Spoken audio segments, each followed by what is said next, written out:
Thank you, everybody, for tuning in to this week's episode of Don't Worry, Nobody's Listening podcast.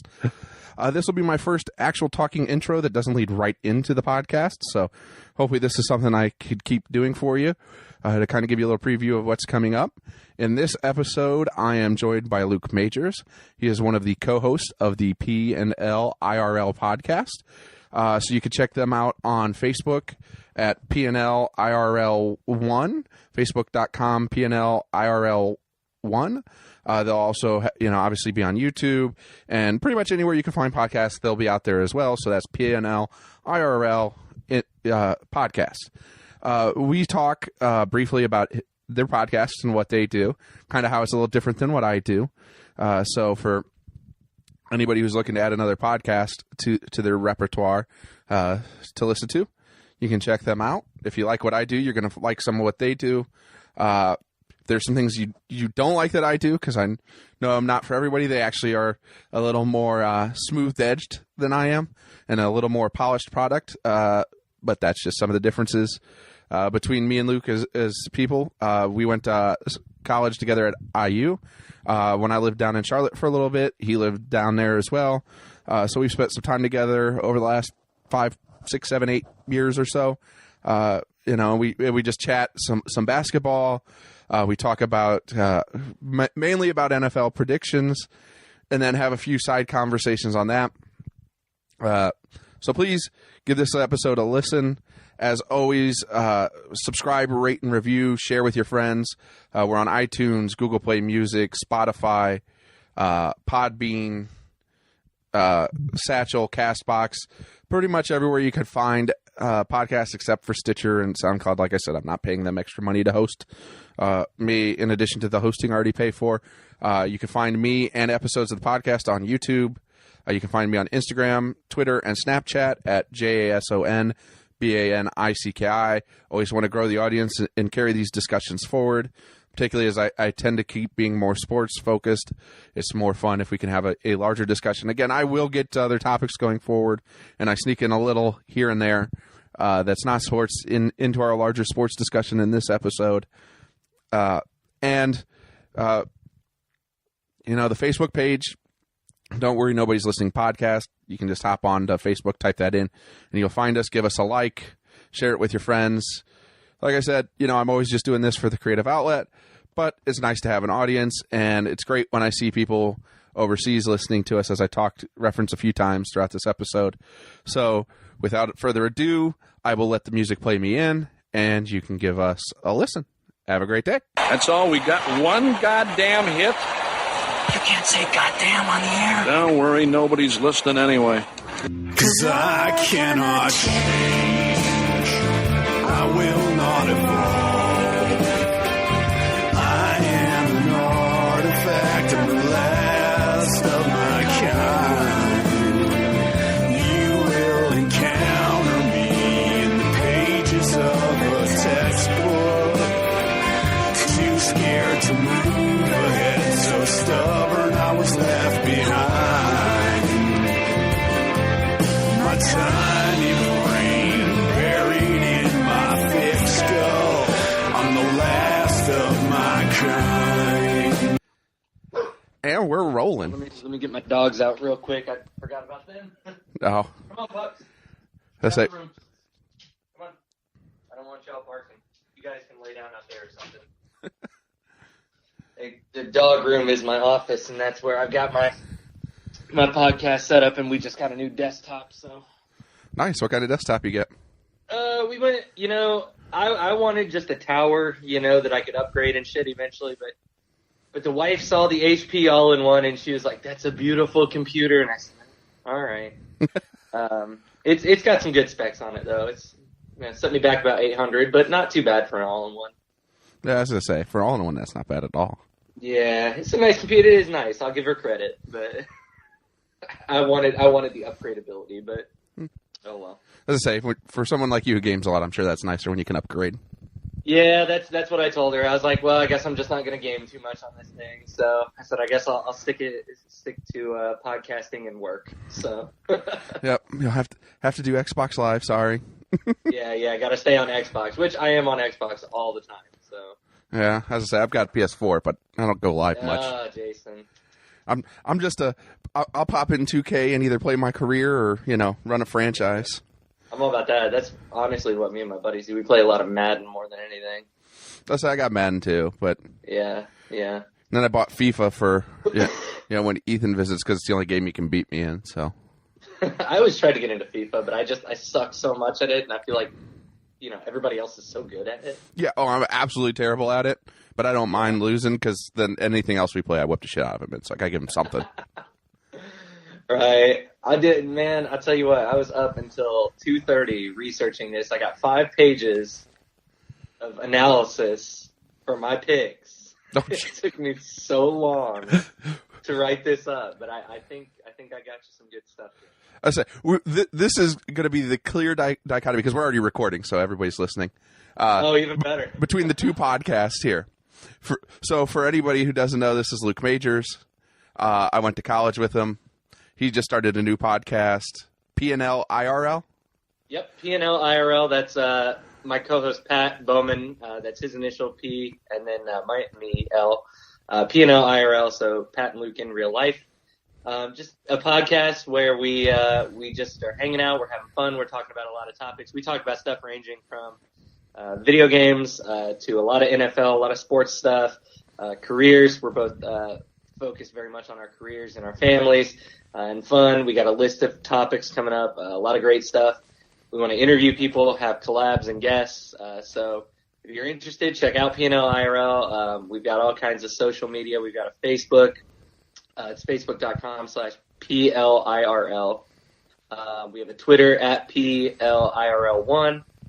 Pat's got his own Twitter, which is at Bowman Patrick. You can find him on Twitch too. He's Lil Ricky, RICKIEEE. And we also have a Discord where we can kind of chat with people who are interested in our podcast and get some ideas from topics and maybe use that as a space to collaborate with potential guests. So it's a new venture. It's something that we're just trying, seeing how it works out, and hopefully it becomes a weekly show and just something kind of fun to throw out because we're it's like we're very opinionated people. Clearly, if I've got 5 pages about the NFL, but just something for us to do, in our spare time, and just have a little fun. And then you get me, and the way I run this podcast, I have a page of notes, basically just the teams I picked, and then I shoot it off the top of my head because in the immortal words of J.R. Smith, shooter's gonna shoot. So I don't need notes. I know exactly what I was thinking at the top of my head, and I can run with it when I need to run with it. Hey, that's you know what, and maybe that's for me. It's like I got to plan in the beginning, and then I start to freeform it a little bit, but. And you're way more experienced than I am, so this is just a fun little thing for me, a cool opportunity. Hey, quick thing. Yeah. Couple shout outs for my boy Dirk Nowitzki. Okay, NBA. I know we didn't say we were going to talk NBA. 40 years old, just signed a 1-year, $5 million deal. Yeah, for his 21st season in the league. My all-time favorite player is Dirk Nowitzki. Now I'm not a huge baller. I like to play basketball, but when I do, I like to believe that I'm on the court and I'm Dirk Nowitzki. Gosh, man, that dude is unreal. And shout out to Yogi Ferrell, 2-year, $6.2 million. Second year I heard was not guaranteed, but $6.2 million with Sacramento. So he gets to play with. Well, I thought you'd get a kick out of this. Vince Carter. Who is also as old as dirt, is still in the league. Yeah, did Vince re-sign with Sacramento? Yeah. Oh, I guess I had missed that on the transaction wire. I didn't know he'd re-signed with them. I was actually on Sacramento's roster last night, and I saw all these great players. I was like, Willie Carter-Stein, all these young guys, and then I see Vince Carter, and I see Zach Randolph, and I was like, holy cow. Well, I knew they signed Randolph last year for like 2 years, $18 million, which was, king's gonna king. Right. But I was blown away. Which they tried to really help the Bulls out and overpay Zach LaVine, but then the Bulls were dumb enough to match. I listened to your last podcast, and I have to agree with that in many ways. That did kind of stun me, that the Bulls. But I don't want to bring up sore subjects for you. Well, their whole offseason at this point perplexes me. It shows no vision, no clarity at all. Like, you draft Wendell Carter, and then you spend $20 million on Jabari Parker. Like, in a vacuum, the Jabari Parker move is a great move for a rebuilding team. Yes. 23-year guy, only 1 year guaranteed. Take a chance on a former number 2 pick and see if he can hit. Right. And he's a hometown guy, which will help sell tickets. Except for he's almost as bad of a defender as Zach LaVine. Almost. Not quite, but almost. Yeah. And then you're going to put him at a position that the Bucks tried him at, and he absolutely could not play. He absolutely cannot guard on the wing whatsoever. Right. So if they would have taken Michael Porter at 7 and took that shot, I don't care about the second back surgery. You take those shots. You know? Mm-hmm. Do you think the Sixers are caring about the 2 years they missed of Joel Embiid waiting for him? No. Hell no. You know?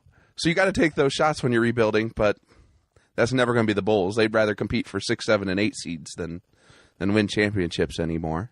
Hey, you know, though, in the East, that 6, 7, 8 seed, I hate to say it, but it's like that is just a toss-up every year. I mean, as bad as the East is, it's like, you know. Particularly coming up season, I could pencil 4 teams into the playoffs, and after that, just throw the rest in the air. Well, and you know me, I'm a Pacers fan, but when you have the Pacers at a potential 3 seed, it's like, oh, what? Like, I love the Pacers, don't get me wrong. I love what they did last year. But, you know, now Lance is gone, and now they've made a lot of changes, and it's just like, man, you've got the Pacers at a 3 seed. Some of these reporters, it's like, goodness gracious, that's a weak division. That's a weak conference. But they are the 3rd best team in the East. Well, maybe I'll go 4th with Kawhi looking happy in Toronto now. But I would say Boston, Toronto 1-2, Sixers, Pacers 3-4. That's kind of what I'm thinking, too. But, again, injuries will dictate a lot of that. It's just like any other sport. Injuries make the season. You can predict all you want ahead of time. You can't predict injuries. I mean, unless you're the Celtics, because, you know, apparently Brad Stevens is basketball god, and losing 2 of the top 20 players, doesn't affect anything he does. He's like... Yeah. And I'll take this used tire and a piece of bubble gum, and we'll still make it to the Eastern Conference Finals. We're good. Hey, we know that. You know, with being from Indiana and his time in Butler, we know that he could make magic out of that stuff. I mean, goodness gracious. How did he out-recruit Indiana and Purdue and somehow still make it to what? At least, did he make it to 2 Final Fours, I think? He made it 2 straight championship games. 2 straight finals, yeah. How do you do that in a basketball-dominated state? I'm not saying Butler's not a basketball school. They very much are. But goodness gracious. I mean, how did he do it? Yeah, at the time, Purdue wasn't Purdue. No, they weren't. And we all know Tom Crean's recruiting method was, well, I'm going to find good guy 3-star guys or moron idiot 4-star guys who will never get to play because they're going to do dumb shit like run in front of cars and in parking lots. Yeah, they didn't make the best life choices. Like, you either picked good guy, no talent guys, or moron, high talent guys, and it didn't work out at all. No. But that was a different era. It was. So, yeah, I don't want to dwell on the Bulls too much. I just Sure. there's no vision and no clarity, and you get all these Bulls sports writers. Oh, they can compete for the 8 seed. Is that what your goal is in a rebuild? In year 2 to be competing for the 8 seed, so you don't even get a lottery pick. Like right. I thought the goal in any sport is to win championships, and to do so, you need superstars in basketball. There's like 2 teams in the last 30 years, 40 years without true superstars that have won championships, and even that's questionable if you're saying they didn't have at least, Dallas at least had Dirk Nowitzki. They did. The Pistons, when it was Chauncey Billups and Richard Hamilton and Tayshaun Prince, and Rasheed was Rasheed. Yeah. That was when Sheed was in his prime. And you had Ben Wallace. I mean, that was just a different kind of starting 5. And it was also a different era of basketball than what we're playing now. So. Yeah, you're right. That Pistons team was very defensive oriented too. I mean, you're not thinking scoring. I mean, they could. I mean, Rip Hamilton could definitely put up points and Ben Wallace down low, but that team would stop you at the rim very easily with Sheed and Ben Wallace. They were monsters down low. Yeah, and Again, pretending any team that has Zach LaVine, Jabari Parker, and Lauri Markkanen is going to play defense is just foolhardy. It happens. It does. I'd have been happier with Jabari at the 4 and Lauri at the 5. And they're about to overpay Bobby Portis to be a 7th man. Yeah. I don't know. I need to find a new basketball team. I'm telling you, the Pacers really aren't doing much, but I don't know. Yeah, it always felt dirty as a Bulls fan. That's true. You would. That'd be like rooting for the Knicks. Like, I love Porzingis, but I'm not sure I can get on the Knicks bandwagon. No, I don't. That'd be a tough one. James Dolan is maybe the joke owner of the NBA, I feel like. Yeah, but I mean, if you really look at like their last 4 drafts, they've done pretty well. They have.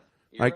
Like Kevin Knox is going to end up being the steal of this draft, unless Michael Porter turns out to be 100% healthy, then he'll be the steal. But Kevin Knox is going to be a close second at worst. Yeah, Knox has been playing out of his mind in the summer league. It's ridiculous. Yeah, I called it going into the draft that he would be that guy, and he was that guy. Yeah. Like, sometimes you watch some tape and it's hard with college players because the other one I like is the Jackson kid from Michigan State, or not Jackson, the small forward. I didn't get as many touches. Damn it! I just deleted all my NBA draft notes too. Try not to keep my iPad too full. Miles Bridges. There we go. Miles Bridges is another one I think is gonna break out in the NBA because you get some of these coaches that just have their offenses so tightly controlled in college, like Calipari, like Izzo, that you don't get to see the full array of talent when you get all of these guys on a team. So watching Knox, I saw it. Watching Bridges, I see it. I think those will be the guys. But anyways, let's not dwell too much into basketball. I think we could both talk that forever. And if you haven't figured out, Luke went to IU with me. That's where we know each other. We spent about a year together in classes until I decided to bail on the teacher college. Not sure that was always the smartest decision, but then again, living here in Indiana, I wouldn't want to teach under these goddamn laws. So, not that it's much better where you're at, North Carolina, but something about these Republican-led states and bad, not taking care of teachers. Then they wonder why education sucks in those states. It's like, A equals B, not A equals not B. Like, seems like common sense to me. Like, we're not even asking you to jump to conclusions here. All I know is you just gotta. It's like I've always said about it. You just gotta go in. You gotta love what you do every day, and you gotta believe you're making a difference, even if you don't necessarily see it. And that's how I view it. This is what my, I think my 6th year of teaching, and it's just, it is what it is. It's a great job, and it's worth it. I get the moments where I realize, like, hey, this is what I was supposed to do, and this is my chance to make a positive impact on these kids and show them what good leaders can be and what it means. And that's kind of, in a way, what I wanted to do, coming back full circle to my podcast is, not that I'm going to show my podcast to my students by no stretch of the imagination. And not that there's anything, necessarily bad on there. But we keep it clean. We keep it PG. But I think, these kids need to understand that this is a world of technology where they can, they're the innovators. This is their time. So that's kind of what it is. This conversation, it's the, hey, look, this is how you can do this. And in a way, using my experience as my learning with my own personal podcast, I want to take that into my schools and say, like, hey, this is what students can do with technology. This is how they can use it. You want to slap a Chromebook in front of them. That's fine. What can they create with it? That's where I am with the podcasting too, is, how can we create things that are really special? Not just me, but you and your podcast, which like I said, I love listening to your podcast. I think it's great. Other podcasts, and even more than that, how can we create this really neat digital space together? And I think that's something that generation really needs to understand, that they have the power to do. Well, and that's the thing with like podcasting or vlogging via YouTube or any of that. The barrier to entry is so low. Yeah, it is. It takes a microphone and a laptop, if you really, for the basics, and for a YouTube vlog, most of us have good enough cameras on our phones now that you can record on that. Like it's not hard to be a content creator in this day and age. And I was just listening to a podcast yesterday, Industry Standard with Barry Katz, who, unless you're deep into comedy, you have no clue who he is. But if you are deep into comedy, then you know who he is, and you're saying in your head, "Yeah, Papa," in his voice. Dude looks almost like a 6'6" version of Dirk Nowitzki too. It's ridiculous. Okay. But anyways, he was talking about it with Pauly Shore on his podcast yesterday. He's like, because Pauly Shore used to have a podcast, and he's like, he doesn't do it anymore, and he's like, yeah, it gets to be tough because every time another factory closes, there's 5,000 new podcasts out the next day. Because it's just, again, it literally is what I pay $14 a month for Podbean to host my podcast. And then, of course, I have digital recorders and mixing boards and things like that for depending on what I'm recording and what I need to record. But again, it's as simple as a $20 microphone and a laptop or a desktop you already have. Yeah. So, yeah, again, you'll have some like yours that are a little more PG friendly. You'll have podcasts like mine where, I like to quote the Kid Miro every once in a while and just tell people to suck my dick from the back. It's a beautiful thing about the space. There is no right or wrong to anybody's podcast. It's your space. It's your content. It's your audience that chooses to find it. And it always amazes me, The one thing is I always preferred Libsyn's stats to Podbean's, but Podbean allows you unlimited space per month, and it's $6 cheaper a month. So, but Libsyn has better stats. So sometimes it's hard for me to tell by, episode unless I go into this weird log they have telling me exactly which episode was downloaded from where. It's always funny when I see like the Philippines pop up or Brazil pop up. It's like, huh? How did somebody in Brazil find me of all people? Like, That is something. Definitely something. Like the UK, I've just given up on. I had listeners on my first podcast from UK. I've got listeners on this podcast from the UK, which I get. My podcast is in English. Cool. Brazil and the Philippines? Are you guys just bored? I mean, it could be. But, I mean, Joe Rogan? Have you heard of Joe Rogan? You might want to listen to... maybe they don't want to listen to 4 hours of Joe Rogan. That might be the problem. And again, that's the fun thing about this format. There are people who put out daily 10-minute podcasts, and there are people like Joe Rogan who put out like 3-hour podcasts a week.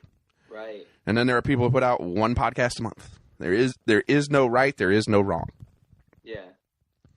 So I wish you well in that in this adventure, because sometimes it's maddeningly frustrating trying to get everything set up. Yeah, and go. I believe it. It's been a process for us, and like you said, the barrier for entry is small, but the barrier for it being good and quality is high. I mean, like you said, anybody can step in front of a microphone, but to plan out your thoughts and to work with myself, with my co-host, to communicate there, to set up the graphics that we use for our just images, our Facebook pages and stuff. It's difficult, but it's something that I think you can, if you do spend time on it, it can be really cool. And like I said, I loved yours. I just was honestly looking back at some back episodes of yours the other day. There is just some quality stuff that, man, you say a few things and I just bust out laughing. But that's where maybe your off the railsness kind of combats my, I need to be ABC analytical kind of, but I think it's good, man. And I think it's a fun thing. It's creative. And yeah. And I think that's why I would encourage anybody who wants to do one. Like, you don't even have to do it for an audience. Who cares if anybody listens? Hence the name, Don't Worry, Nobody's Listening, which I stole from, I stole from the movie Major League, but yeah. It's one of those greatest lines in movie history, but do it for yourself. Do it for the creative outlet. There's too many of us who go to work at jobs we don't really enjoy that much, and some of us listen to podcasts to get through it, but sometimes create your own. Put your own voice out there. What's the worst anybody can say? Nobody listens? Who cares? Do it for yourself. Don't do it. There are people who do this thinking they're going to get rich, like the top 1/10 of 1% doing it, and you're insane if you think that's happening. Like it takes a miracle to hit like that, and as many as there are out there now, and the way that all the big ones are on like major podcast networks now, like independent people hitting is done. NPR and all those. If I was going to hit, I should have started when I first started listening to podcasts, when there were like, 12 podcasts. Right. Not now in the era when there's 1.2 billion podcasts. It's true. So anyways, before we talk too much podcasting, sure. Mine tends to skew more sports, politics, or whatever pop culture thing I'm ranting off the top of my head of the day about. But not to skew into the politics or the pop culture side of the NFL, but we are getting ready, the Hall of Fame games next Thursday? This Thursday? Yep. It's coming up really soon. So I thought, Luke thought it'd probably be good to talk some NFL, not politics side, because I was thinking more of the politics side of it myself. And as he pointed out, he's a teacher, so there's some middle ground there for him that he can get himself. I like to walk the line. I like to be professional. Again, if someone did come across this, I want to represent myself. Not that there's anything wrong with talking politics. It's an important thing that needs to be discussed. But I just try to shy away from the controversy just because of my public figure too. And I steer right into it. I own my controversies. I'll tell you right now, the Cheeto and Chief can suck my dick. Oh, jeez. Talking about players should be suspended for the season. Get the fuck out of here. Oh, boy. Anyways, so what we're going to do is go over our season picks, division winners, wild card teams, AFC champ, NFC champ, Super Bowl champ, anything else we decide to talk about NFL related, going that way. And, running backs thinking they should be paid $15 million per year are insane. I'm just going to throw that out there. Like, I get it. Sometimes you're multi-talented, but your shelf life is pretty small. And, the gap between replacement isn't that high. Like, it's true. Sorry, you're not worth what an Antonio Brown is worth or Julio Jones. It's just the reality of it. No. So guys like David Johnson or anything else, I can't remember who else was talking about it. Le'Veon Bell's not about to reset the market for you next year. I think y'all are going to find out that maybe he should have taken what the Steelers were offering the last 2 years, and then he could have actually reset the market for you. Because once he gets to the market, unless he wants to go play for some awful, terrible team, he ain't resetting the market. Right. But I'll let you go first. Sure. Let's start with the AFC teams, and then we'll go to the NFC teams. All right, we want to start in the AFC North, maybe? Sure. All right, and now, to be fair, you're a Steelers fan, right? Right. Okay, I just wanted to make sure so I didn't upset you when I made my first pick, my first projections. So for the AFC North, I've got winning the division, I've got the Steelers.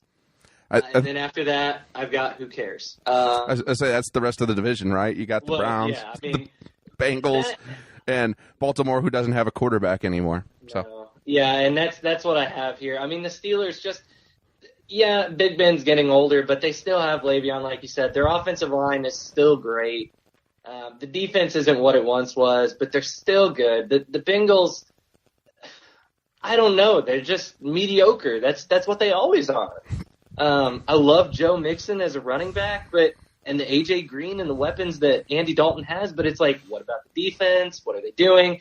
The Ravens don't have a quarterback. Is it going to be Flacco or Jackson? Their defense, again, if I had to describe the Bengals and the Ravens as a color, it would be like cream white because it's just boring. Like there's nothing there necessarily. And then the Browns, it's like all of a sudden the Browns have all this hype in the world. I've got Steelers 1, Bengals 2, Ravens 3, Browns 4. I don't buy the hype. I don't buy Baker Mayfield. I don't buy that Gordon stays out of trouble. I don't buy that Landry is this great savior from Miami. I don't see it from the Browns. And a lot of these people are jumping on that train, and I'm just not. I'm going to avoid it. So Steelers, Bengals, Ravens, Browns are my picks for the North. I could easily agree with that. I might flop the Ravens and the Bengals just because that Bengals offensive line is so bad. Like, I don't care how good Joe Mixon is, because the Bengals have had good running backs. That line is just hot garbage. This is not even close. And yeah, you know, Pac-Man going full Pac-Man a couple of weeks ago and getting into a fight at the airport, about the most Bengals thing that can ever happen. Yeah. I mean, Baltimore's it's gonna be Joe Flacco for the quarterback for this year. I think they're gonna basically redshirt Lamar Jackson or use him in some 2-quarterback, like wide receiver passing type situation, sub packages. But he's not going to see a ton of time. And yeah, I'm right there with you. I see Baker Mayfield as Johnny Football 2.0, which we can get into later. But yeah, he's more hype than NFL reality, in my opinion. I think they talked themselves into having to take a quarterback because they made the change of general manager. And they're like, well, we got to take a franchise quarterback this time, except none of the guys this year are as good as the guys last year. Sorry. Okay. Like, once you passed on Deshaun Watson, you passed on Deshaun Watson. You know, and it should tell you something when the Green Bay Packers were willing to take Deshaun Kaiser off your hands. It's true. Like, if a team that's historically done a good job turning quarterbacks around once your quarterback, you should think for a second, like, wait, what? Yeah. Maybe. I'd say the Packers have a fairly safe track record with quarterbacks in the last Like, maybe we should hang on to this guy. Maybe. Yeah. I don't know. But yeah, I don't see a lot going right for them. They should have, in my opinion, you take Saquon Barkley 1. If you're intent on taking a quarterback, take whoever's there at 4. Yeah. When a friend I work with is a huge Browns fan. He's from Cleveland. And he, as soon as they drafted Mayfield, I just texted him and I was like, what just happened? Like, did your team just decide they wanted to keep losing? Like, what were they thinking? And I don't know, maybe Mayfield is the answer, but I mean, he's a great quarterback, but I don't know. I just don't see it. But is he, though? It's always hard to tell because the windows for open in college are so different than the windows in the NFL. And this is a guy who likes to run a lot, which we've seen in the NFL typically doesn't translate well over the long haul. You know, you've even seen guys like Cam Newton have to run less. Because ultimately, when defensive ends run as fast as you are as a quarterback, you know, you're going to take big hits that you just can't keep bouncing back from. Nobody's historically stayed a running quarterback their entire career outside of, like, Randall Cunningham, other than, you know, when he became a punter and then went back to being a quarterback for the Vikings. That's still one of the greatest, like, how did that happen things in the history of sports is like, I mean, you'll be our punter. And, like, if all 3 quarterbacks ahead of you on the depth chart get hurt, then you can play some quarterback for us. I mean, you're kind of old, and hey, wait, like Chris Carter and Randy Moss left catching the ball from you. I tell you what, how about you play some quarterback for us? Hey, did you just make a Pro Bowl? How did our punter become our Pro Bowl quarterback? I don't know. One of the greatest, like, weird things that happened in sports ever. It's, you know, Randall was like, yeah, I'll keep playing as a punter. I'm fine. I got strong legs. That's why I was a great runner. Podcast in and of itself, the story. Yes. Right there, just his story. It'll never happen again in the NFL, by the way. No athlete like that will be willing to hang on the way he did because they all just get paid too much now. Right. Like, if you'd been the quarterback he was now, you know, he'd made $70-80 million and would have no reason to hang on as a punter. Yeah. When you're making $800,000 a year, it's like, yeah, I bet I'll hang on another year. Yeah, I'm not buying the Baker Mayfield hype train. I know Ben's another year older, but I also trust that having a new offensive coordinator means one that will actually cede some control because, you know, Todd Haley's Todd Haley. And he just had to always call plays, even though the team performed better most often in no huddle. So I think Fitchner's going to let them run more no huddle. I think you're just going to see an offense that's already good take that next step to great. So, yeah, I think it's going to be tough to beat the Pittsburgh Steelers. I agree. I want to do the AFC East next because that's kind of the easiest one in the AFC for me. Yeah, again, that one to me is a easy winner, and then who cares? I mean, that one when I was working on this at 2:00 last night in my notes was that it was okay. Patriots are division winner because Bill Belichick and Tom Brady still. Like, okay, you could put, like you said, a used tire out there and Tom Brady would figure out a way to make it a receiver. You know, I don't know, but and they still have Gronk. I mean, they do have questions at running back, but their defense is still their defense. And the simple fact is they play in a division with the Jets, Bills, and Dolphins, who are all just not good. So I have the Patriots at 1, the Jets at 2, the Bills at 3, and the Dolphins at 4. I know a lot of people are high on the Dolphins. I just don't know if Tannehill's actually healthy. And even if he is a good, healthy Tannehill the best in this division? Where with the Jets and the Bills, you've got some interesting young quarterbacks. With the Jets drafting Sam Darnold, you've got some potential there. You got Josh McCown, Teddy Bridgewater, Sam Darnold. Who's going to be the quarterback is the question there. I think eventually the obvious answer would be Sam Darnold.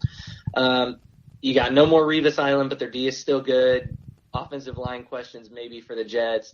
The Bills, Josh Allen, is he this great? Can he throw the ball like they say he can? Wide receiver questions. I think they have Kelvin Benjamin, right? Is that their lead receiver right now? That is their lead receiver. Yeah, that's one for me. It's like Kelvin Benjamin didn't do great things in Carolina. He got overpaid and then didn't produce. And then you've got the Shady McCoy legal issues. I don't know if those have been sorted out. I didn't do any looking into that necessarily. But, obviously if Shady McCoy's there, the Bills could easily jump the Jets for me. And for the Dolphins, the last thing I'll say about them, the loss of Landry, the loss of Ndamukong Suh, arguably they're two big name players. Their D's still good. They picked up Amendola, but is Amendola, I mean, again, if the Patriots are willing to now, did he get traded? I don't remember if he got traded. He was a free agent. Okay, he was a free agent, so he just walked. But if the Patriots, weren't willing to go the extra mile to get him back, is he? I don't know. But I've got the Patriots, Jets, Bills, and Dolphins. That's the way I've got it stacking out. So I have the Patriots, and then you could throw the other 3 in the air and just pick them anywhere. You really can. I mean, I think the Jets will probably be 2 just because I think they're going to start Bridgewater early in the season if they keep him past preseason, because I think the goal with him is he's looked good in camp is start him in the preseason, let him look good, and then try and trade him to a team that gets a quarterback hurt. Because I think they are going to try and play Darnold as much as they can and then deal with befuddling interception after befuddling interception. Luckily, I got to see a ton of Sam Darnold in college being a Notre Dame fan because they play every year. And he does. He is the quintessential, I'm going to throw the worst interception at the worst time for you kind of guy. So Jets fans, have fun with that. Yeah. The Bills, I mean, they finally moved on from Tyrod Taylor and that kind of 8-8 thing, which is kind of one of the things I think will help the Browns be a little better because I think they're going to play Tyrod Taylor all year this year. I think they're going to redshirt Baker Mayfield. But I don't think Josh Allen's the guy who's going to step in day one and get you to over the Patriots hump at least. No. And then, Miami is a mess. They're a mess from the front office. They're a mess from their owner putting out sending to the league that it'll be a violation of team policy if you kneel during the anthem, and we're going to suspend you 4 games for it. They're just going to be a mess all around. They're not going to have any locker room harmony. They're not going to have any, like you said, no playmakers on offense at this point. Yeah. It's going to be ugly in Miami. It's going to be an ugly, ugly season. It's going to be fun to watch. Almost as fun, by the way. I don't know if you read too many Ringer articles, but I'm not one for much reality TV, but I think I need to turn in and see that new Kristen Cavallari show because apparently Jay Cutler is hilarious on it. All right. Being Jay Cutler. He does nothing else but be Jay Cutler, but apparently that from the Ringer articles on it, like quarterback wasn't his calling. Second star on reality TV show where he can just Jay Cutler is exactly what he was meant to do. So I'm going to have to check it out. And that's bad when that's kind of my talking point for the Dolphins is check out Jay Cutler on his wife's reality TV show because he's more entertaining than her. Yeah, that's rough. Not a good year for the Dolphins, to say the least. So fans in Miami, just go to the beach, which is what you do anyways. Why you're the worst fans in sports because you have like the most beautiful beach with the most beautiful people in the United States on it. I wouldn't want to be a sports fan in that city either. No. I was going to say that. That's a rough time in Miami. The Heat are down. The Dolphins are down. The Marlins are... The Marlins? Still? Question mark? At least they're trying something different this time. Yeah. You know, with Jeff Loria, you knew there was never going to be a be good period. It was always going to be cheap, be cheap, be cheap, be cheap. Right. At least with the new ownership, you can hope when they tear it down, pay down some of the money they've used to buy the team, and then actually get young players that fit a timeline. Then maybe they'll actually, invest in it and turn it around. So you got some hope there where you haven't, but yeah, it's not good anytime soon. Definitely. I think that's really all I want to say about the East. We can move to the AFC West. The West and the South are both interesting in the AFC to me, to say the least. Yeah, the South, I'm a Titans fan, so the South to me is the one I've got a lot to say about. Let's start with the West then. Yeah, so the West is tough. I looked at the West and I thought the top two teams could be tough for me at least. I've got the West being the Chargers winning it, the Raiders in second, the Chiefs in third, and the Broncos being the Broncos in last. The Chargers, I'm going to tell you what, did you see the USA Today projections where they had the Chargers going to the Super Bowl against the Falcons? USA Today can get out of here with that mess. They had the Chargers with a 10-6 record. They had like everybody at 10-6 though. Yeah, they do. They do. You're right. I mean, they have the Dolphins at 7-9. I'm looking at it right now. But they have the Broncos going 9-7.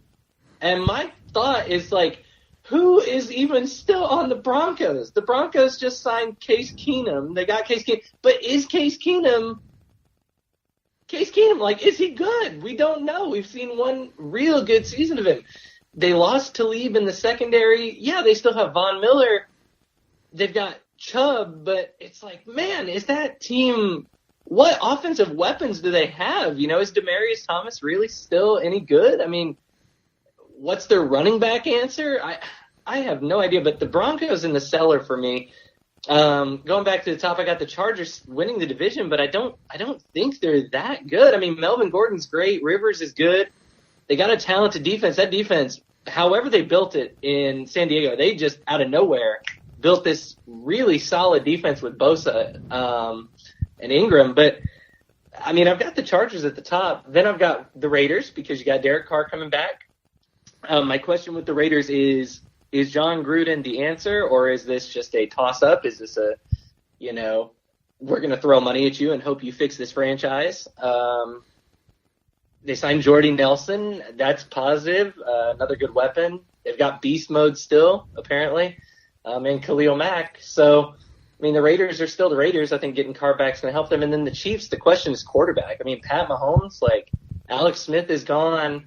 You got Kareem Hunt. You got good receivers, but you signed Sammy Watkins, who did all of nothing before now. And paid him a lot for a lot of nothing. A lot of money. And with the Rams, was he with the Rams and Bills? He was with the Rams last year. Right. And he had some good games, and then, of course, he was hurt because Sammy Watkins. Yeah, exactly. And it's like, is that worth the investment? So Chargers, Raiders, Chiefs, Broncos for me. So I'm hopping on the Case Keenum train here. Okay. I'm taking the Broncos to win the division. Okay. That's a big difference for me. I think that secondary is still good enough. I think adding Chubb to Von Miller is going to help Von Miller more than people realize. Mm-hmm. I think Demaryius Thomas has enough in the tank to be the red zone weapon. I think Emmanuel Sanders is good enough. I think wide receivers are always overblown in the NFL unless you're just one of the guys. Like, right. Unless you're Julio Jones or Antonio Brown or Jerry Rice or Randy Moss or one of these guys. There are so many guys in that middle that can produce 700-800 yards that you don't need a 1,000-yard guy. Running back is not as valuable as it used to be in the NFL, so running back by committee is fine for me. I trust that Broncos defense has one more run in it. I mean, it's just 3 years removed from being a Super Bowl defense. It's true. I will never, ever, ever buy into the Phillip Rivers hype train. There was a point in time where he had the most offensive weapons in football and either the first or second best defense in all of football in San Diego and couldn't win an AFC title game. I don't think suddenly he's getting over that hump. I mean, he had LT in his prime, Antonio Gates in his prime. I can't think of who their number one receiver was, but they had a legit number one receiver. You had Sean Marion and that wrecking crew of a defense that were all roided out. But, hey, they weren't caught yet. Right. You're literally talking first or second best offense, first or second best defense, and couldn't get there. They're not getting there now. End of his career, Phillip Rivers is somehow suddenly going to be better. I don't even have them making the playoffs. I have the Chiefs at 2, because if there's one thing we know about Andy Reid is he can make the playoffs. It's true. He can't do shit when he gets there. All his worst traits come out in the playoffs. But he could take a wet sack of potatoes at quarterback and make the playoffs. I mean, he's done that basically with Alex Smith the last couple of years. Yeah. So I have full faith in them being there. I have the Raiders at 3. I have the Chargers backsliding the most. I don't believe that defense. I believe that defense way overperformed last year. I think Bosa helped cover up for a lot. I think Ingram's getting to that point where he's going to start to lose a little bit of that step, and his explosiveness is all his game. Mm-hmm. So I just think the rest of that defense is more smoke and mirrors. So I'm not buying the hype there. I've got them finishing last. I think you got Derek Carr, with I'm not big on Jordy Nelson. I think he was, you put him in beast mode 3-5 years ago, you'd have a great tandem there. Sure. But, it is what it is, but I think they're still the third team just because, like you said, Khalil Mack and Derek Carr. And that could be my one that ends up looking the worst. Because, again, it was so close, all 4 teams, that, picking a winner, like I said, I've got the Chiefs as a wild card team. So it was really interesting for me. So we'll see. Okay. I like it. It's almost like a flip. We were pretty equal until we got to the West. I like it. I think the South will separate us even farther here. I have a hunch. Oh, boy. I'm scared about what you're going to say here as a Titans fan. Okay, yeah, let's talk the South. Here's what I got. I got Jags, Titans, Texans, Colts. So Jags winning the division, Titans in second, and the Texans, and then the Colts. My wild card teams, for the record, both come out of the AFC South, Titans and Texans. So I've got 3 AFC South teams. I'm putting all my eggs in one basket here. So let's start with the Jags. The Jags, their defense is stupid. It's ridiculously good. It's, in my mind, it's the defense you're afraid to step up against. The question, I think, is can Bortles cut it? You've got Leonard Fournette. You've got a few receivers in place there who can make some plays. But can Bortles make the cut? The answer, last year he was close. He had the Patriots on the ropes, and they couldn't get it done. They were right there last year. That's why I just think the Jags, they didn't make a ton of big changes, not a ton of big knee-jerk reaction moves. I think that for them is going to be good. The Titans, this is what I know the most about. They have a new coach, which always scares me, but I like our new head coach, Brable. The question for Tennessee always is going to be, until they decide to switch him out, is Mariota. Does he stay healthy? Questions at wide receiver, a lot of younger wide receivers, which could be good. Their running back combo, I will say, is a beast with Lewis and Henry. I love Derrick Henry and what he did last year. He carried us to the playoffs. And so I just love what they're doing. Their defense has improved. They got Logan Ryan and Malcolm Butler. So we're the older Patriots, the ones that the Patriots decided to let go of. And we have terrifying linebackers. I guess the question on defense is Malcolm Butler just that one play from the Seahawks Super Bowl? Is he that, or is he actually a serious player? Texans, does Watson come back fully good and healthy? I loved what Watson did. Trust me, I watched him wreck the Titans last year. It was painful. You got J.J. Watt returning. The Texans were just decimated by injuries last year, so I think they come back strong. I think you could flip the Titans and Texans. They're both solid 10-win teams for me. The question for them is I think their running back is Miller the answer. Their defense is terrifying. And I put the Colts in the cellar just because I'm a Titans fan and I can't stand the Colts and Jim Irsay, but also because I truly don't believe all this stuff they're saying about Andrew. I don't believe that Luck is as healthy as they're saying. And I also truly don't believe they did enough to help him. They never have historically spent money on their offensive line to protect Luck. Their running back currently on their draft or on their depth chart is Marlon Mack. I don't know that name. I don't trust the running back. Before that, it was Frank Gore. So the running back hasn't been good since Edgerrin James. The defense is still bad, and they have a new coach. So I just don't believe in the Colts. I know Luck could come back, but again, it's the same question with Tennessee. Does he stay healthy? So I kind of have gone completely different as well. Right. But I'm going to say this first. Teams can't spend money on offensive lines because anybody who's a good offensive line, I think in the last 2 decades, I can think of one guy who switched teams as an offensive lineman in free agency and continued to be a Pro Bowler, and that was Steve Hutchinson from the Seahawks to the Vikings. Other than that, if teams are letting their offensive linemen go, it's because they're not good enough in the first place.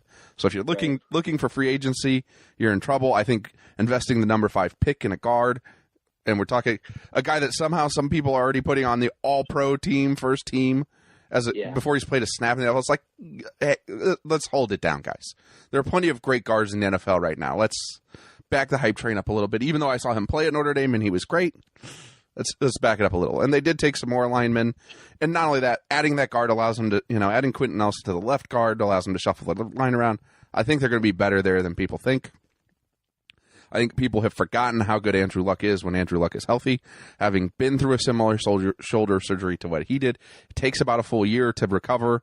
The fact that they were trying to sell people last year that he was going to be able to play was garbage. And anybody who believed it has never been through that shoulder surgery, that kind of surgery. It was never going to happen. It takes about a full year to get fully healthy. I've got the Colts winning the division.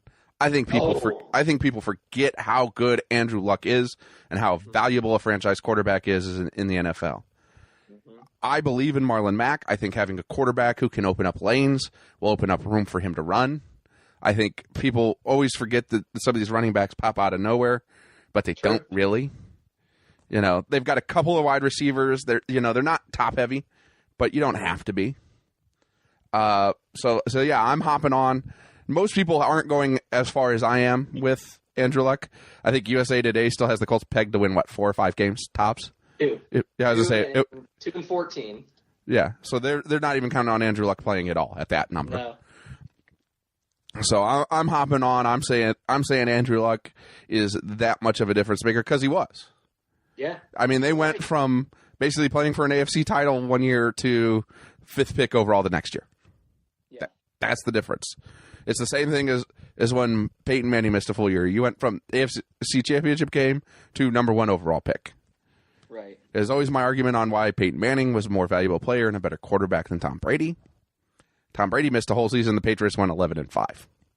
Mm-hmm. Yeah, you weren't that valuable. I'm sorry. ACLs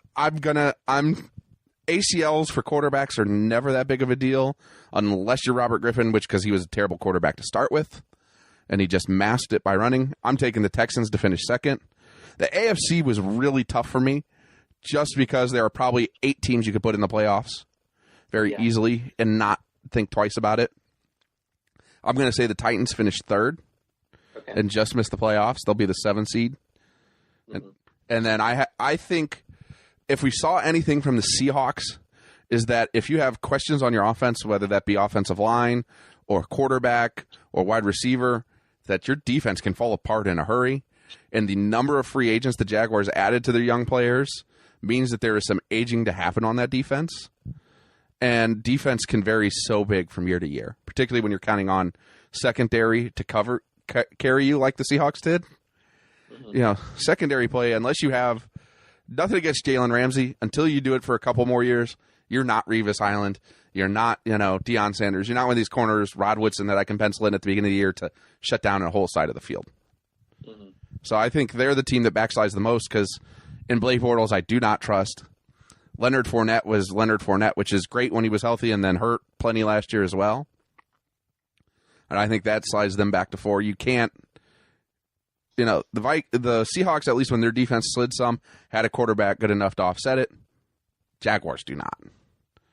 So I've got the Patriots, the Steelers, the Colts, the Broncos, the Chiefs, and the Texans coming in from the AFC. And I've got the Steelers, the Chargers, the Jags, the Patriots, Titans, and Texans. Like I said, I'm putting all my eggs in that AFC South basket. I have to believe in my team at some point. And I can't argue that. I think easily you could make a case for the Titans, and you could easily make a case for the Chargers or the Raiders. Like I said, you could go probably 8, 9, 10 teams with the Jags, that you could argue a case for making the playoffs. Right. Depending on the level of quarterback, changes you believe in. Yeah. So I think we can move on to the NFC now. Let's do it. Let's start in the East because that's going to be the easiest one for me. Okay. Now that's the one when I was researching it last night. I had some toss-ups, and I was just like, well, it doesn't matter to me in that division. So I want to hear what you have to say on that first. Let's hear it. I mean, you're the champs, so you're not the champs anymore. So the Eagles have got to take to win the division. Yeah, I'm in the same boat there. I'm taking the Cowboys with a full season of Ezekiel to finish 2. Uh-huh.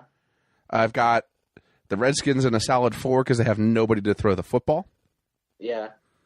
And then that leaves... Why am I drawing a blank on the 4th team in that division right now? The G-Men. The Giants in 3rd because I think Saquon Barkley helps take enough pressure off of Peyton's little brother. Eli. Oh, I knew his name. I'm just calling him what he is at this point of his career. Eli, yeah. He's Peyton's little brother. He'll always be Peyton's little brother. Hey, we're in agreement. I have the Eagles at 1, Cowboys at 2. I know some people have the Cowboys sliding back. I don't see why. I think Zeke back. I do believe in their quarterback. And again, now I'm drawing a blank. Giants and Redskins. I was drawing a blank on the Cowboys quarterback. It's Dak Prescott. I don't know why I couldn't think of his name. I've got the Eagles 1, Cowboys 2. I don't see why the Cowboys would move back. I think they're just as good, if not better, than they were last year. Giants, that's a toss-up. Like you said, the new running back will be good for Eli. Did they give Eli enough weapons, I guess, necessarily? And then the Redskins with Alex Smith. I wonder if Alex Smith, and I don't believe it was. I don't think that swapping Alex Smith for Kirk Cousins was a good deal. I think the Redskins are going to realize this year how much Kirk Cousins really kind of carried that team last year. No, I agree with you 100%. I think that's one where they're like, oh, well, he had 4,000 passing yards every year, but those were kind of like, no, they're not. Not with your wide receiver core the last 2 years. Yeah. Who do they have? Like, was it Pierre Garçon? Who was their? Well, Pierre Garçon's been gone for a couple years, and so was Deshaun Jackson. Like, you let those guys go, and you're like, oh, he'll fall off, so we'll franchise tag him again, and it'll be okay. Oh, wait, he played really good again. Yeah, I'm looking at it right now. It looks like they're Jamison Crowder, Josh Doxson. Yeah, their roster is a mess outside of Kirk Cousins and no running back. Darius Juice, I think is his name. They drafted him. Darius Geis. Darius, nice, thank you. Yeah, I'm just not sure on them. There's just too many question marks. I agree. I think they finished last in that division, and again, the NFC was a little easier for me just to find who I thought my playoff teams were going to be, because I have the Cowboys being one of the 2 wild card teams. Again, I think Ezekiel Elliott gets a big boost from having Dak gets a big boost from having Ezekiel Elliott back for a full season. I think not having Dez there being a distraction will actually help that wide receiver group take a step forward. I think their defense is just even going to be better this year in Dallas because they got Randy Gregory back from his steroid suspension or drug suspension, whichever. I can't remember if it was steroids or just more weed. It's hard to keep track. And someday the NFL is going to look back and just shake their head when they were suspending these guys for a year or 2 or more for fucking marijuana. It's like they pop Percocets all day long and it's okay. But weed, no, that stuff's bad for you. Fuck over yourself, NFL. Yeah, anyway. I've got the Cowboys being a wild card team out of the East. And then, guess we could do the NFC North next? NFC North, yep. Vikings, Packers, Lions, Bears. So Vikings number 1 for me. Packers number 2, Lions 3, and Bears 4. Kirk Cousins coming to the Vikings. They've got a powerful wide receiving core. Dalvin Cook coming back is going to be huge. And their defense is still terrifying. They were close last year. So close. I really thought after that reception, I was like, okay, it's destiny. Here they go. This is it. That was the play. I was wrong. The Packers still have Aaron Rodgers. Their wide receiver core is still strong. Maybe some questions at running back, still some questions at defense. At the end of the day, though, the Packers are the Packers. And, in fact, I got the Packers as one of my wild card teams. Lions, Stafford's aging. Megatron's gone. Good defense. Just kind of mediocre to me. Nothing too special going on in Detroit right now. And then the Bears, man, again, going back to the Cleveland kind of just the question mark draft picks, Trubisky. Golly, man, do we trust Trubisky? I mean, wide receiver questions. Jordan Howard is the real deal at running back. Is he? I think Roquan Smith was a great ad for them, but just I don't trust Trubisky. I mean, you haven't seen anything yet. I mean, so I got Vikings, Lions, Packers, Bears there. So I flip-flopped the top two. I went Packers, Vikings, Lions, Bears. Again, I think at that point I'm counting on a full healthy season of Aaron Rodgers just to be Aaron Rodgers and kind of mask some of the Packers' issues. I feel like inserting a new quarterback, even with the time he's put in, it still takes time to get a rhythm with receivers and running backs and offensive lines and all of those things. I still have the Vikings being my other wild card team in the NFC, so it's not like I think they fall too far. Sure. I think they're right there. I always just worry about all these expatriate coaches because not one of them really has left the Patriots and done anything. So I don't think adding, Matt Patricia helps the Lions any. Well, he's got his own question marks too. There were some questions about past legal issues and negative things happening with him. I think was it domestic violence or something? A sexual assault of some sort that was investigated, and it turned out it was nothing. And that's the problem. Yeah, but even still, that's the problem when we I understand that in some of these cases when we dig these things up, it's the first time they've been talked about. But sometimes when you're talking stuff from 20 years ago that was investigated and there was nothing to it, there's a reason nobody picked up the story and ran with it. It just became easy in today's environment of Me Too and Time's Up to say, well, hey, this guy was questioned about a sexual assault 20 years ago. Yeah, but they investigated it and there was nothing there. Wouldn't be the first time that somebody hanging around the NFL or that had that kind of thing happen where it wasn't true. There are times where it happens and it's true and it gets kind of wiped under the rug too, but I don't think that was one of those cases. But again, outside of those questions, I just don't trust that Patriots coaching tree. It's never really borne any success anywhere else. So I think that's one of the cases where the Colts kind of got lucky when Josh McDaniels turned him down, because I don't believe in Josh McDaniels as an NFL head coach anyways. So I think they dodged a bullet, and unfortunately your Titans and the Lions did not.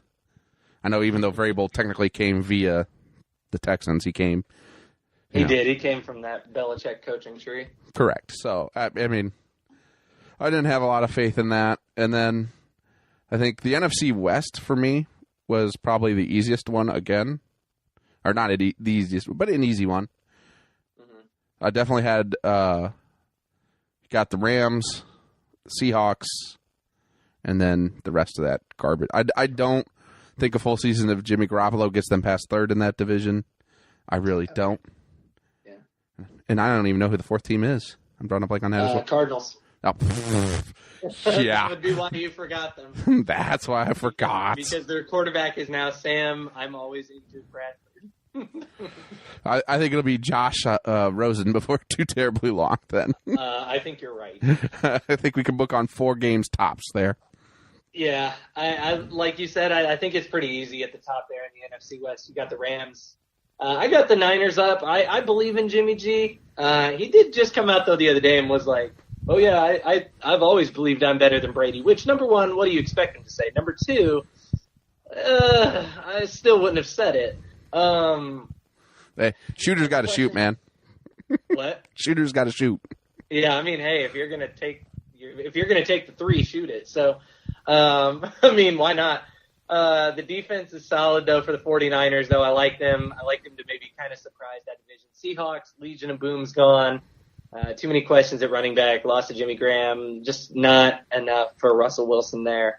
And then the Cardinals, like you said, that's a team that you can forget about almost. It's, they do have David Johnson and Fitz, but Fitz is old. I mean, Fitz is it's not that he's a bad player. He's just seeing the end of his career, I think, in his age. Still, 100 catches and over 1,000 yards last year. I mean, he's unreal. I will tell you, in one of my fantasy leagues last year, I laughed when someone picked him in, I think, the first or second round. I laughed at them. And Fitz made me eat my words so many times last year. So I will not question Fitz, but I mean, it's just a matter of how much longer can he do it? I mean, he's Superman, but Father Time's undefeated. yeah, for real. Yeah, that's a division that for me is pretty easy too, though. I think the Rams, and I don't think any other team gets it out of there. The South, though, I think that's a lot trickier. What are your thoughts on the South? So I'm going Falcons, Saints, Panthers, and Bucks. We're in agreement. I think the Bucks have put all their eggs in a quarterback who is a train wreck of a human being off the field, and they're paying the price for it. And the fact that it's only 3 games is a miracle. He is just a garbage human being.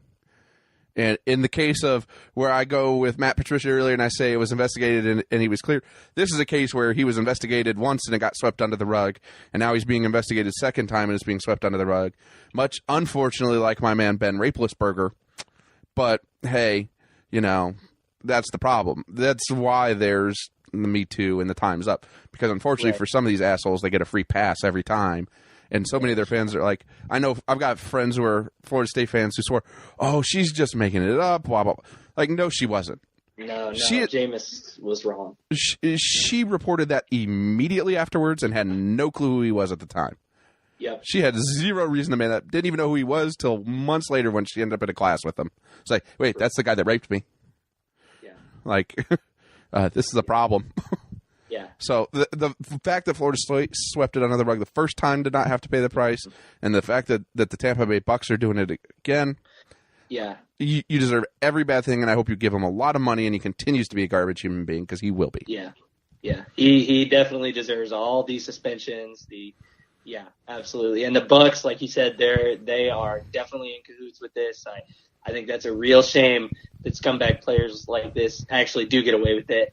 And it is a fine line, but it's something that these guys that get away with it, they really, really, really need to be disciplined to the fullest extent. There's no place for that anywhere. No, there's no excuse. Yeah, none. The Panthers, unfortunately, I think with all they had going on ownership-wise, didn't have a great offseason, and they needed to have one because it's just such a competitive division. So I think they kind of put themselves in that odd situation where... And they added Torrey Smith, and I was like, is Torrey... Like, when I think of the big-name wide receiver who's going to help Cam, Torrey Smith was not the first one that came to my mouth, Torrey Smith 5 years ago was a questionable signing. Now it's just like, what? Yeah, that was the question mark, and I was just like, and I do love what they do with Christian McCaffrey. I love what they do, and I think if Christian McCaffrey can develop into that, and they can do more, and they can just, like, I know a lot of the Carolina fans are just like, look, let Cam run. That's great, but Cam's going to take hits. I love to see him run. It's exciting football, but man, if he takes the wrong hit, one wrong hit and that's that. And then who's your backup? Who are you going to after Cam? Who's going to, I don't even want to imagine, who they have on the backup. Not that you would ever hope Cam gets hurt. You hope he stays healthy, but I just hope they protect him because I love watching him play. Garrett Gilbert, for the record, is the Panthers' current backup, which they need to find a better backup. Yeah. I mean, granted, we say that and it sounds very easy. However, there's not even 32 starting quarterbacks in the NFL right now. Just go out and exactly. Some teams can't even find. I mean, Mariota when he's healthy, please. But otherwise, Tennessee's started a backup quarterback for the last 5 years. Tell you what, I'll gift the Panthers Landry Jones. Yeah. I'd much rather hang on to Mason Rudolph and Josh Dobbs than Landry Jones for another year. Yeah. I'm seeing he can't win a game when he goes in. Yeah, I don't know about the Panthers. I love their defense. I love Luke Kuechly. I love Shaq Thompson. K'Wan Short, their defense is tough. Julius Peppers is still playing. Dontari Poe, I thought that was a very good ad for them at defensive tackle coming over from the Chiefs. But I don't know, man. The Panthers, I want to see them do more because, man, they're an exciting team to watch. But I don't know. Like I said, I don't see Torrey Smith being the receiver that Cam needed. I could be wrong. I mean, we could all be wrong, but also the Earth could get hit by a meteor today and we could end life on Earth. That's about as likely as Torrey Smith being the difference maker wide receiver. What about the Saints? What are you thinking about them? I mean, I just can't quite bury Drew Brees till Drew Brees is done. You know, this is a guy who you want to talk about probably a franchise wishes they could have a do-over. I'd take that. I'll give you two franchises who wish they could have a do-over in regards to him. I think the Saints would have rather kept our Chargers probably wish they would have kept him and gambled on that shoulder instead of Phillip Rivers, just because I think he could have got him a Super Bowl that fit with LT and Merriman and that whole group where Rivers wasn't able to. Mm-hmm. And Nick Saban and the Dolphins wish they would have signed him instead of trading for Culpepper. Oh, yeah. With what he became, but they were too worried about that shoulder. And so, again, I'm not burying him until he's buried. Yeah. And that defense was a lot better last year, and I think they had a lot of young guys who can take another step forward. Yeah. Even with that, I think Alvin Kamara is going to take a step back. I think he maxed out who he was last year. Yeah. But that I also thought the same thing about Le'Veon Bell for about 4 years running, that eventually the league was going to catch up to him, and it never did. So, right. At some point, you just got to shake your head. But for now, you got to at least give me a second season, and then I'll say, okay. But for year one, I'm not giving you year one. Sure. And then I think the Falcons, I think they did enough on defense. I think some of those guys just will be better utilized because they're tweaking their defense some. I'm thinking year two of Steve Sarkisian, maybe he'll stop being super conservative play caller on offense. Maybe. I mean, you've got two great running backs there. You've got Julio, who will show up by the regular season. They added Calvin Ridley. Matt Ryan just got you to a Super Bowl and got you a big lead at a Super Bowl till some of the dumbest play calling in Super Bowl history happened. Yeah, that was rough. And I'm just talking about the very last sequence where we run, then we pass, and get an incompletion and a penalty, and now we're out of field goal range, and they didn't have to use their timeouts. Yeah. Again, the Patriots, the last two Super Bowls have been gifted to them by the dumbest play calling in Super Bowl history. You are correct. Beast mode, 1 yard, hadn't been stopped, and you have an extra timeout. Run the goddamn ball. Don't try to win Russell Wilson the goddamn MVP, or run a read option and let Russell Wilson scamper in if they do collapse down on beast mode. You win a Super Bowl either way. Yeah. Yeah, that was the play that made Malcolm Butler get paid by the Titans this year too. That one play. I'm with you on the AFC South though. I think, or NFC South. I got the Falcons, Saints, Panthers, Bucks. We've already talked about them all. You've hit on everything. I love the Freeman-Coleman combo, and not just because Coleman went to Indiana. Matty Ice is still Matty Ice. Like you said, Julio's holding out, but he'll be back. He's still Julio. I'm nitpicking on the team when I'm like, man, where's the weak point on this team? And I have to look at their tight end and say, is Austin Hooper the guy at tight end? And then I'm like, wait, I'm picking on a team's tight end. Like, that's how solid they are, just in my mind. It's like, I mean, they're the Falcons. They're solid. They're close. They've been close. The Saints, Drew Brees, like we said, the wide receivers, maybe not as good as he used to have. I like Kamara still. I still like him with Ingram. Hopefully that's just a 1-2. I love that combo back. Obviously, Titans fan. The Henry and Lewis combo. I love the combo of Ingram and Kamara, that 1-2 punch. Their defense is a question, and then we've talked about the Panthers and Bucks, and yeah, I think that's a tough division though, and I actually have the Saints as my second wild card team. So my teams, I'll just run through the division winners. Vikings in the North, Rams in the West, Falcons in the South, Eagles in the East, and my two wild card teams are the Saints and the Packers. So here's where I'm a little different. I've got Eagles, same, Packers, difference, Falcons, same, Rams, same, Vikings as a wild card, and then the Cowboys as my second wild card. Okay, so you got the Cowboys instead of my Saints, but pretty much the same there. I like it. Yep. Not too different on either side. So who do you have winning the AFC? Winning the AFC, I have the Jags. I do. I just believe in them. That defense can carry them, and I think if the offense can get enough done, they could do it. In Blake Bortles, you trust, huh? Not I. Look, man, that's the one question mark. And with any NFL team, if it's a quarterback question mark, it's a big one. But golly, man, the supporting cast around him, I just got to believe in him. I mean, maybe they have some struggles at wide receiver, but I just trust the Jags defense. I mean, that's just my mindset on it. Some struggles at wide receiver? Who do they have left? Some. Who's their number one now? Allen Robinson? Yeah, Robinson. You're right. I've got the Patriots making the third Super Bowl in a row, partially because I can never pick my Steelers to be the team to get there. I think that's just jinxing your own self-interest at that point. So I got the Patriots out of the AFC, and then in a rematch of 2 years ago, I'm taking the Falcons out of the NFC. Oh boy, you're taking the old guard. I like it. The throwback, the rematch. I'm a big fan of rematches, and I got the Falcons winning the rematch this time. All right, I like it. I've got two totally different teams that haven't seen a Super Bowl in a while. Obviously, I got the Jags, and then I got the Rams. I like the Rams. I do. I think Jared Goff can get it done. I like the addition of Sue, Sam Shields, Aqib Talib, Brandon Cooks. They've got Todd Gurley. That team, just to me, is terrifying. I like a slugfest in the Super Bowl. I want to see a Rams Jags, low scoring, just beat each other up, tough game.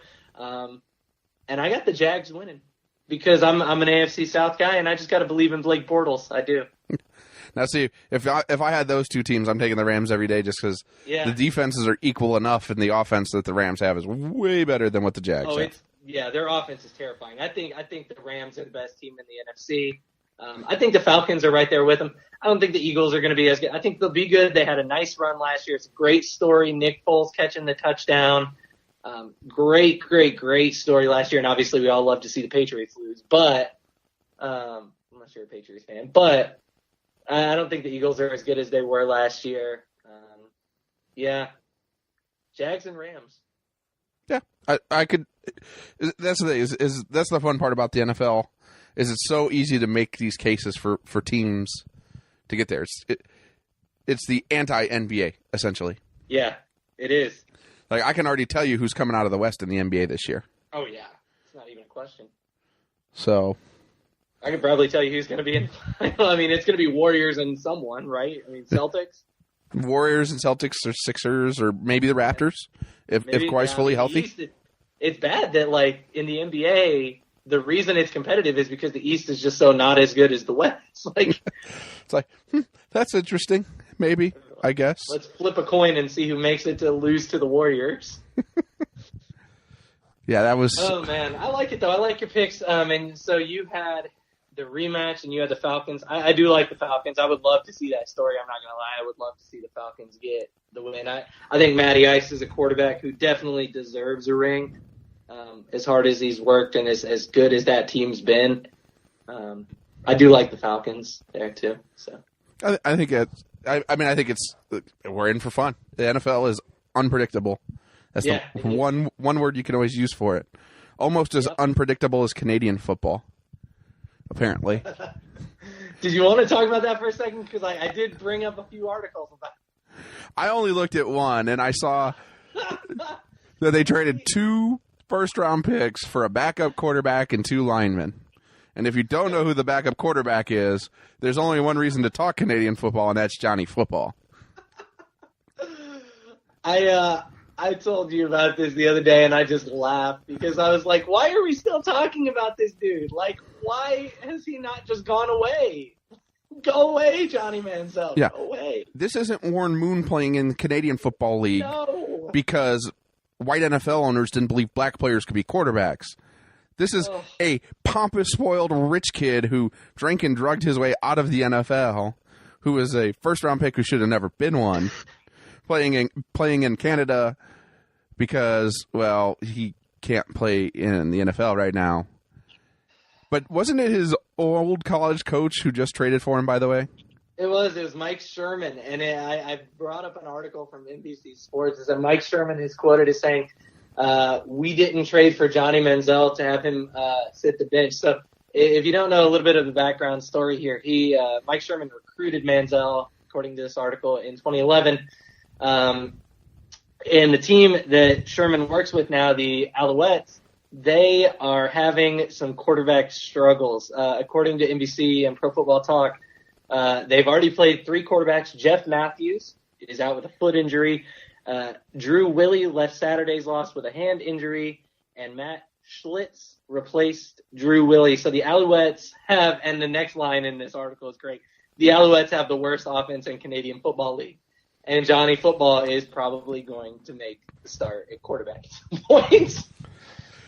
They were talking possibly Thursday if he could pick up the offense fast enough. Oh, Which, it's just, I mean, I guess if you are that bad, again, take your shot.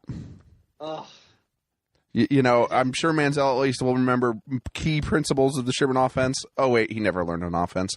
So he sucked in the NFL. He just thought he could show up, grab a football, and play. It's like, no, you actually have to study this stuff. no, as soon as I saw that news article, it was just all over everywhere. And I was just like, why? Why are we still talking about Johnny Manziel? Can he just be done? Like, and I think it's funny. I was at a hotel recently in Chicago, visiting Chicago, and I just happened to turn on ESPN, and there was Canadian football on there. And I saw Johnny Manziel playing, and I was like, why? Why? Why are we watching Canadian football, number one? I mean, obviously we can't get our fix of football, but number two, Johnny Manziel. Oh, just go away, dude. Well, that's because ESPN only has like four things they ever want to talk about. Johnny Manziel is still on that list for some reason, right there with LeBron in LA all the time. And now they have to debate did the Lakers make the right call in not trading for Kawhi since he's been so clear he wants to come to LA? No, they didn't. Yeah. They risked the same thing they did with Paul George. Yeah. That maybe he's happy where he's at and decides more money's more money.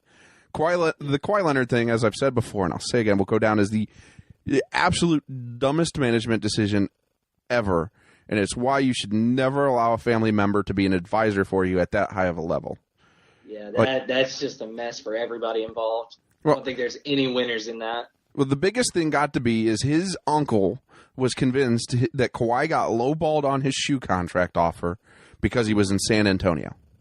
Mm-hmm. That is really the impetus for all of this.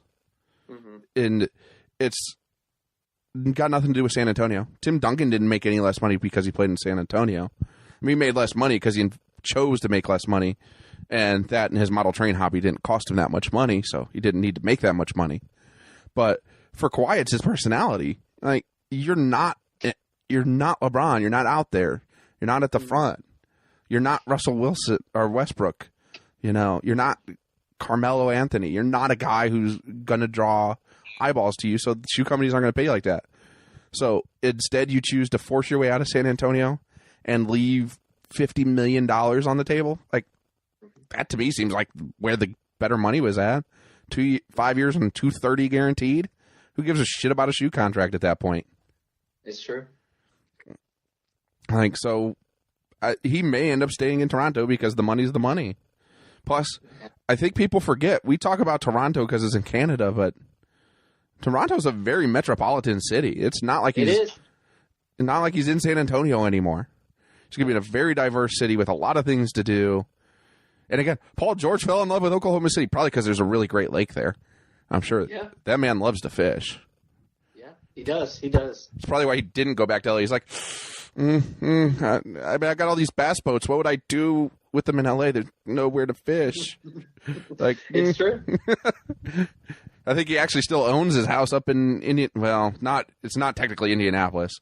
What's the very ritzy lake community up there? I can't. Geist, Indiana. There you go. Geist, yeah, up there in Geist and Fishers, that area, maybe.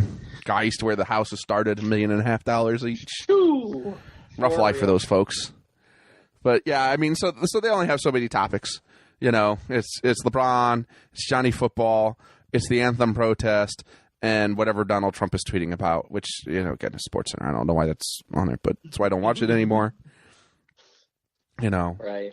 Because the problem is, you know, you could have people like me who say, well, and I've made this case before that, you know, they should go back to doing a 30-minute Sports Center that's all just scores and highlights.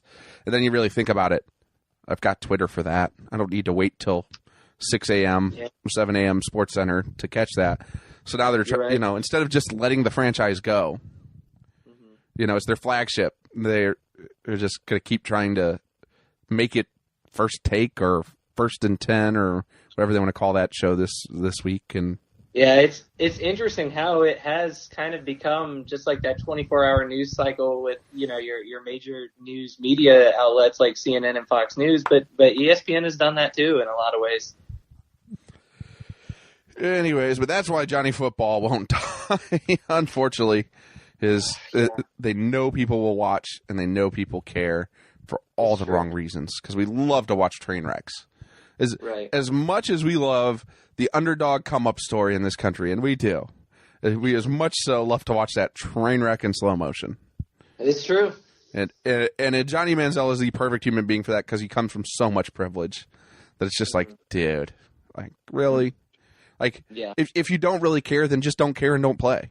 Go live off of your trust fund. You'll be fine. And you don't need to earn another dime in your life. Yeah. And again, to me, it was so funny to listen to, because it just to think about it, because I was listening to that podcast, Industry Standard by Barry Katz, and he was interviewing Pauly Shore. If you don't know a lot about comedy, Pauly Shore is the son, one of the children of Mitzi Shore, owner of the world famous Comedy Store in Los Angeles. Mm-hmm. And he's always said, Barry Katz kept asking him, well, why didn't you and your agent do this to try and get more money, or do this to get more money, and da-da-da-da-da. It's like, I came from money. I don't need money. I'm doing stuff that I want to do. Like, I didn't need to make more money doing Pauly Shore's MTV show or doing such movies. Like, I did what I wanted to, and I liked it, and that's all that mattered to me. And if you're Johnny Manziel, if you don't enjoy football, why the fuck are you playing football? Like, I guess he enjoys the celebrity that comes with it. Possibly. It's the only thing I can think of. I mean, we had a couple more things we could talk about, but we're already at almost an hour and a half. Yeah. I mean, I could go forever. I don't care. But. Yeah, that was some great conversations. I love the differences in the some of the picks and the way we worked those out. I thought it was good. Absolutely. So take a chance to plug your stuff again, so that where people know where to find the awesome P&L IRL podcast. Yeah. So again, P&L IRL podcast, Facebook.com/PLIRL, Twitter @PLIRL1. You can join our Discord. You can find all that information on our Facebook, Twitter page. Like I said, we do talk about a wide range of things. I know you stick to sports predominantly, but also you talk about like current events and things like that. We do a wide range of things. Our first one's about nerdy stuff, video games. But we'll do something similar to this where we talk about our predictions for the NFL. We'll talk about fantasy. We'll do a fantasy chat. All kinds of topics coming up. I got a whole list of them, of ideas. It's just a great little thing we're doing. We try to keep it balanced, try to keep it chill, PG, and have fun. I think my favorite topic that I'm looking forward to is nostalgia. Was everything in the 90s really better? And I think the answer to that is no. But I may be wrong, because all the marketing companies seem to think we all want that nostalgia feel. But that's another topic. But yeah, it's a great... you guys are a little too young to really remember the 90s. No, it was not better. Yeah, I truly don't believe that it was a better time. Now that I'm looking back, I feel like the age-old thing of the rose-colored glasses. We look back at it, but that's going to be a great conversation too. We have fun. It's myself and my co-host Pat, and we'll have guests on eventually, and maybe even have you on as well at some point, Jason. We'd love to have you on. When you do the 90s nostalgia one, I want to be on that one, because I get to. Okay, we'll definitely get you in on that. I get to bring the being in high school in the 90s aspect of that one. Yeah, you were definitely a little bit older than me in the 90s. Yeah, I remember all of the 90s. Yeah, see, all of the terrible sayings, all of the terrible clothing styles, all of the terrible and great music. It was an interesting time, to say the least. We'll get you on that one for sure. But yeah, check us out, Facebook.com, PLIRL, @PLIRL1 on Twitter. And we hope to see some of y'all over there hanging out with us. And as always, this is the Don't Worry Nobody's Listening podcast. You can find it on iTunes, Google Play Music, Google Play or Google Podcast app whenever they actually get that out. Peapod. Why do I always say Peapod? You're not ordering groceries. Podbean. Satchel, Castbox, Spotify. We're on Spotify. Don't forget that. You can take us with you on your Spotify Premium.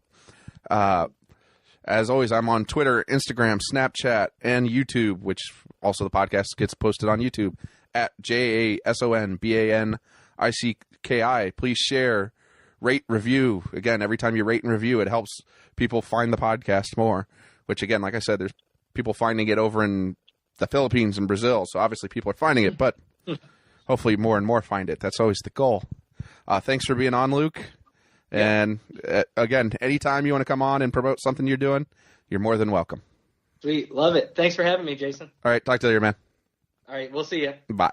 Bye. 'Cause I cannot change. I will not evolve. I am an artifact. I'm the last of my kind. You will encounter me in the pages of a textbook. Too scared to move ahead, so stubborn I was left behind. My tiny brain buried in my thick skull. I'm the last of my kind. That's all. We got one goddamn hit. You can't say goddamn on the air. Don't worry, nobody's listening anyway.